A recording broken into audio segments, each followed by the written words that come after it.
Hi, hello, and welcome to my channel. In this video, I'm going to decorate the cover of a marker pad I got recently. So anyway, let's get started. Decorating the cover of your sketchbooks is a great way to personalize it. Usually, I just glue pictures I have printed. It's pictures I have used as references to draw my own stuff. I do this to avoid throwing paper away. But this time I really wanted to decorate my sketchbook with my own drawings. I kinda wanted to theme this sketchbook.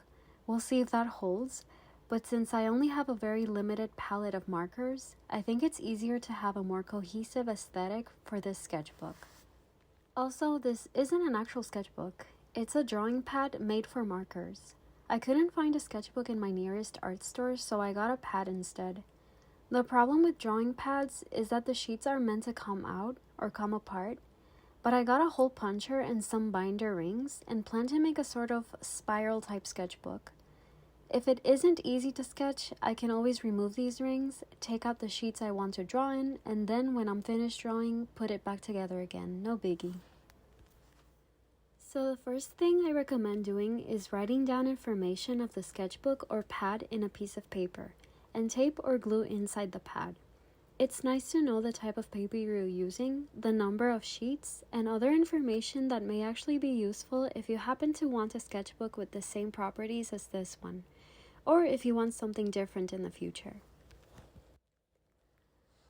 The next step is to create a concept for your cover art. What do you want to see when you pick up your sketchbook?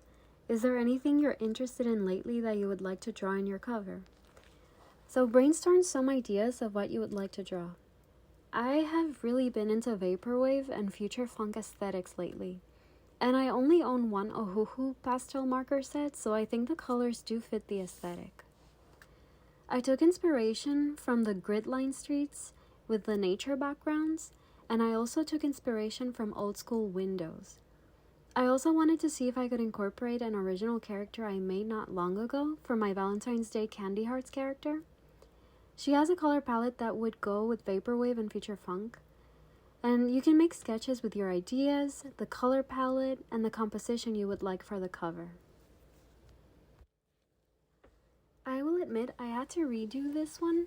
I had initially done it with watercolor, but I added too much water and the paper buckled. It wasn't going to work out, especially since I'm covering everything with Con-Tact paper in the end. So I decided to scrap this one. I might actually salvage it and use it for something else in the future, but for now I had to start all over again. Which is fine because now I know exactly what I needed to do. So anyway, I ended up using 2 sheets of paper from the pad itself for the cover. I started with that Vaporwave grid street, and it's cool because I got to see the quality of the paper. I was a bit worried because the paper seemed so thin, but honestly it was pretty good. My Ohuhu alcohol markers held on pretty well in this paper, so I'm already testing the paper with my first drawing. Even though the color can be seen when you turn the page, it really didn't bleed. I wasn't going too hard with the markers though, but so far I really like it. Then I made the little window elements. I was going to glue these smaller windows on top of the bigger Vaporwave grid road. I figured for my concept, I wanted the cover to be inviting. Kind of like you're entering my sketchbook. And you could imagine that you're in some sort of car, and these windows are popping up all over the windshield. One of the pop-up windows is a mobile gaming device that shows your heart or life status, kind of like a video game. And though there are enough hearts, you should replenish if you can. Another window shows a future funk player. It's really cheery type of music. I actually love working out to it. So it kind of sets the mood for the sketchbook. And then another window is showing a loading bar, kind of like you're entering this world once it completely loads. And of course, I was able to add my original character too. I didn't know if she would fit, but I like it. It adds more of a human touch to the otherwise very tech-heavy cover. After I'm finished coloring everything, I glued everything to the front of the pad. I think I probably should have marked where I wanted these windows and boxes. Instead, I eyeballed it, but it's a bit wonky now. So I do suggest making a mark where you want to put the windows if you do something similar. Then, this step is actually one of the most important for all my sketchbooks. I covered it with Con-Tact paper. It's what I use to cover my textbooks to protect them, and it's what I also use to protect my notebooks after I decorated them with pictures, clippings, and magazines. It's a good way to make sure that if you spill water on top or if you throw your sketchbook in your bag, the pictures won't get ruined. I found mine in the kitchen section at Target, but I also did see it in the art store. If you can't find the Con-Tact paper, I have also used tape to cover my sketchbooks before. I used Scotch heavy-duty shipping packaging tape once, but you do have to wrap it up, kind of like a mummy. And I'm not sponsored by anyone in this video, by the way. I'm just sharing the materials I used. More info is in the description down below. So anyway, I used a ruler to make sure no air bubbles formed, but if they do, you can always use a safety pin to pop the bubbles. However, if you are younger, do ask for an adult's help.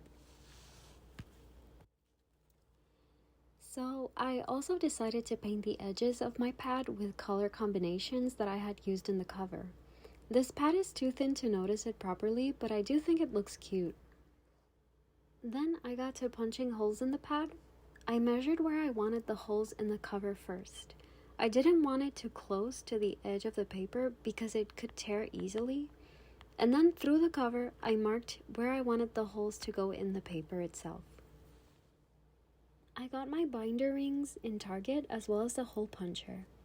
The rings came in different sizes, so I could only do 2 holes, which is fine. I just want the pad to stay together when I'm not using it, and after I punched the holes, I added the rings.